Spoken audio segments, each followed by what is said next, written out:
The greatest lie of the Matrix goes like this: you have no choice. Welcome, seekers of truth. If you feel this in your bones, stay. I won't sugarcoat anything. Today, I will speak plainly about how to step out of illusion, disarm manipulation, and restore your agency. I won't build a mystical fog. I will show you where you lie to yourself, where the system plays your fear, and where your awakening begins. First, let's name the enemy, because without that, you fight a shadow. The Matrix is not just politics, media, and algorithms. The Matrix is the sum of other people's expectations, your habits, undigested emotions, and the stories you repeat because they feel familiar. It's the mechanical hand reaching for the phone when you feel empty. It's the inner script in which you are always a little worse, a bit late, too small to claim your wholeness. The Matrix is inside you and around you. That's why you can't defeat it with anger without awareness. Anger without awareness becomes fuel for the system. Let's tell the truth about trauma. Trauma is not only big events and spectacular disasters. Trauma is energy stuck in the body because when it should have flowed, no one could hold it. It's a frozen breath, a tense neck, a stomach that tightens at the thought of confrontation. It's the whisper. Don't make waves. Be nice. Survive. And when you survive for years, you forget you were meant to live. And here, false spirituality enters, saying, just smile, think positive, everything is light. No, not everything is light. Light without shadow blinds, and without shadow, you see nothing. True spirituality does not run from pain. It sits with it, breathes, and asks, what are you teaching me? Let's talk about the ego. The ego is not a demon. The ego is the gatekeeper. It was tasked with protecting you when you were defenseless. It did what it knew how to do. It built walls, masks, and strategies. When you dare to come closer, you'll see that this guard is tired. It wants to rest, not rule. When you thank it, it stops blocking the way. When you fight it, it becomes your tyrant. So the key is not destroy the ego. The key is integrate. Look it in the eyes, say thank you, I'm leading now, and take the next step. Loneliness? Sometimes loneliness is the body's scream for contact. But it can also be a wise refuge where your no, your yes, and your boundaries ripen. Toxic relationships do not appear by accident. They are mirrors. They show where you enter the triangle of victim, rescuer, and persecutor. Manipulation doesn't work on people rooted in truth, because there's nothing to grab. Manipulation feeds on the shortage of love. When you feed the shortage, the system always has the upper hand. When you feed the truth, the system loses its grip. Addictions are quick emergency exits from discomfort.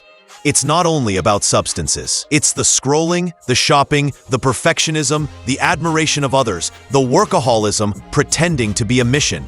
Every addiction has the same mechanism. It hides pain and hands out relief on credit. The debt grows, and you fidget in place, thinking it's a dance. Stop paying other people's bills. Stop, take a breath, name what you're running from. That is the first real move. Now a technique, simple and effective. In the morning, kindle the body with breath. Sit upright. Guide the inhale down the spine as if filling the base. Let the exhale release tension smoothly. Then inhale upward into the heart and stay there for a moment in pure presence. A few calm minutes each day. In the evening, speak 3 sentences of truth to yourself. No ornaments, no excuses. Today I was afraid, but I went. Here I lied. Tomorrow I will repair it. This hurts. I choose care instead of escape. This practice needs no candles or incense. It needs your honesty. During the day, do one consistent action that no one will see and no one will applaud. Not for Instagram, not for friends, only for you. A small thing that cracks like a seed in the soil and brings a harvest. The phone left in the other room. The conversation you avoided. 10 minutes of walking without headphones. 1 no to a toxic relationship. 1 yes to a body asking for movement and water. This is how you build the muscle of agency. This is how you practically unplug from feeding the matrix. You'll say, easy to say, harder to live. You're right. That's why I'll explain where the system catches you. First, it catches you in unfinished stories. You leave things halfway, so you are always someone's student, never your own master. Second, it catches you in attention chaos.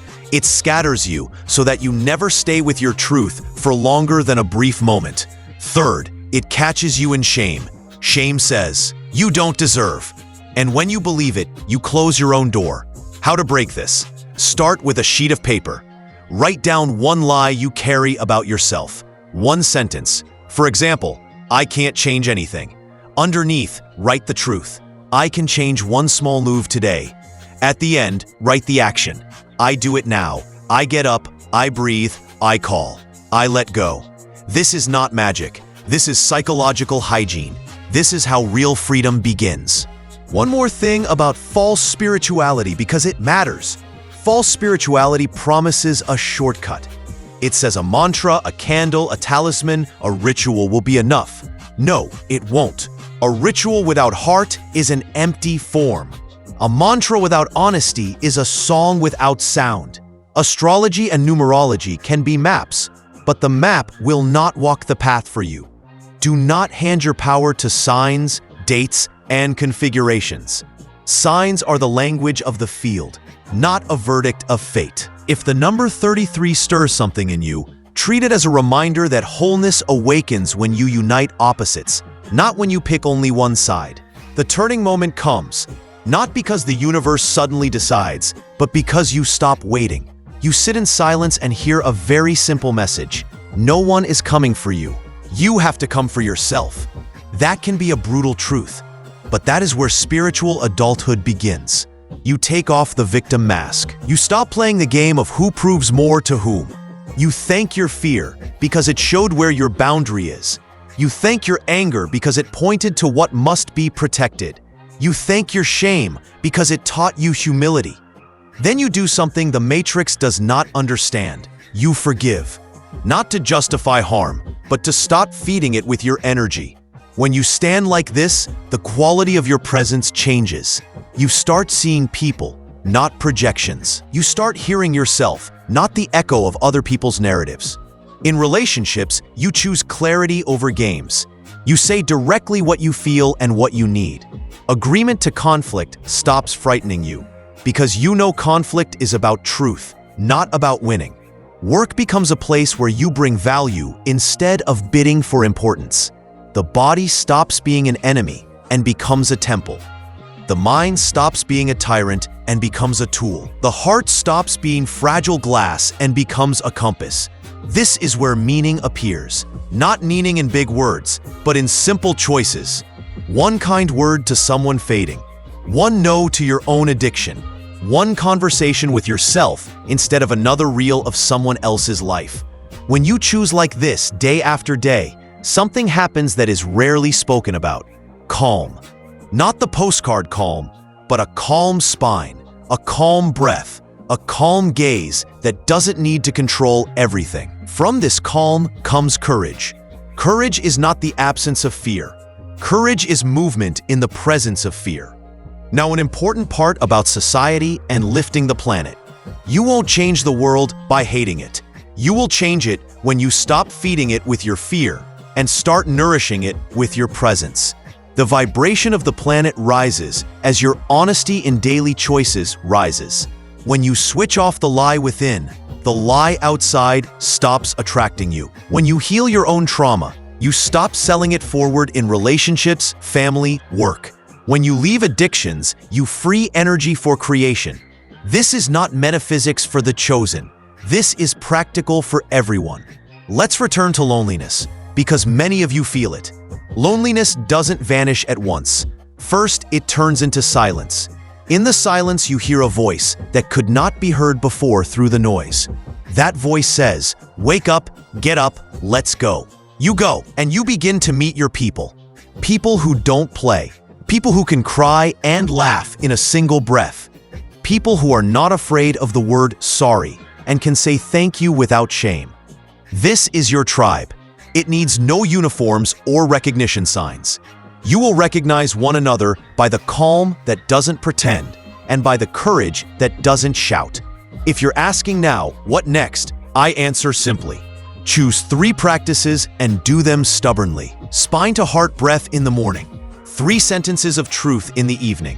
1 quiet, concrete action a day with no witnesses. And 3 boundaries you don't negotiate. I don't feed someone else's drama at my expense. I don't lie to be liked. I don't betray my body to win the status game. Write it down, pin it to the fridge, set it in your phone. Not because you have to, because it works. The breakthrough doesn't happen once, it happens many times. Every fall is a reminder, not a sentence.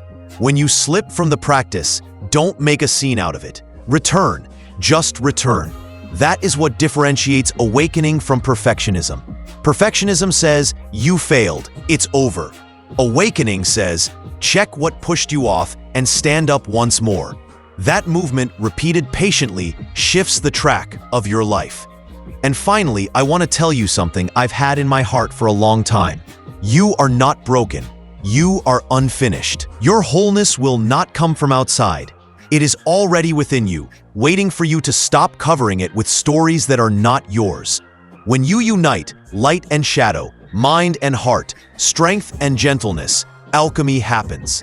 The matrix then loses power over you because there is no longer a button it can press with impunity. You are present. You are yourself. You are free inside, even if the world has not yet caught up. Now it's your turn. Take responsibility. Work on yourself not as punishment, but as a choice of love. Raise the vibration of your day, and you will raise the vibration of the planet. Reject suffering that is a status ritual, and welcome pain that is a teacher. Choose courage over fear. Act not from an egoic need for applause, but from the quiet certainty of the heart. When you fall, rise. When you doubt, breathe. When it's dark, light even a single spark of honesty. That is enough to move. Thank you for being with me. I wish you courage and proof in everyday life. May your truth meet real results, and may your breath remind you who you are. Until we meet again, in the space where life stops being a lie and becomes a path. And if you are to remember one sentence, let it be this: when you unify within, the world has to start dancing to your rhythm.